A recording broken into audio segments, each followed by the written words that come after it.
What's happening, guys? Landon here with LMR.com. In this video, I'm going to be showing you the neatest steps on how to remove your front and rear sway bar from your S550 Mustang. To get things started, support the car via a lift or jack stands. Remove both front wheels. Now remove the sway bar end link from the sway bar. Use a 17mm open-end wrench on the stud and an 18mm deep socket on the nut. Slide the end link out of the sway bar. Do this for the other side. Locate the two sway bar mounting brackets attached to the top of the K-member. All but one of these bolts will be removed from the engine bay. To make some room, disconnect the mass airflow sensor connection and remove the push pin from the airbox. Loosen the 7mm hose clamp, securing the inlet elbow to the airbox. Slide the inlet elbow off of the airbox. Remove the 10mm airbox retaining bolt from the fender. Now you can remove the airbox from the car.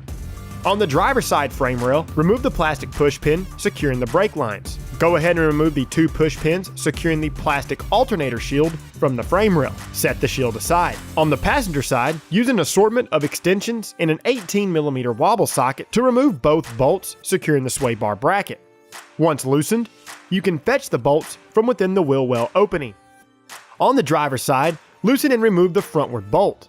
Because of the alternator placement, you'll have to remove the rearward bolt with a ratcheting wrench from within the wheel well opening. The two brackets are attached to the sway bar, so no need to remove those. With the assistance from a friend, remove the sway bar from the car. Most people have success with removing this from the driver's side, but me personally, I find it easiest to pass the sway bar out from the passenger side.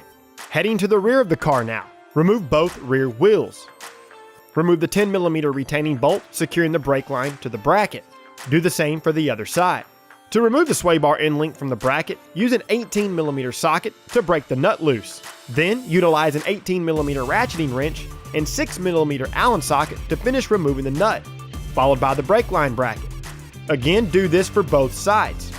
Remove the four 13mm retaining bolts securing the sway bar brackets to the IRS cradle. Make sure the end links are removed from the sway bar, and then remove the sway bar from the car. To see more how-to and review videos covering industry-leading products, be sure and subscribe to our YouTube channel, like this video, and don't forget to turn on notifications. While you're at it, be sure and check out our other videos, and don't forget to shop LMR.com for all things 1979 to present Mustang and SVT Light.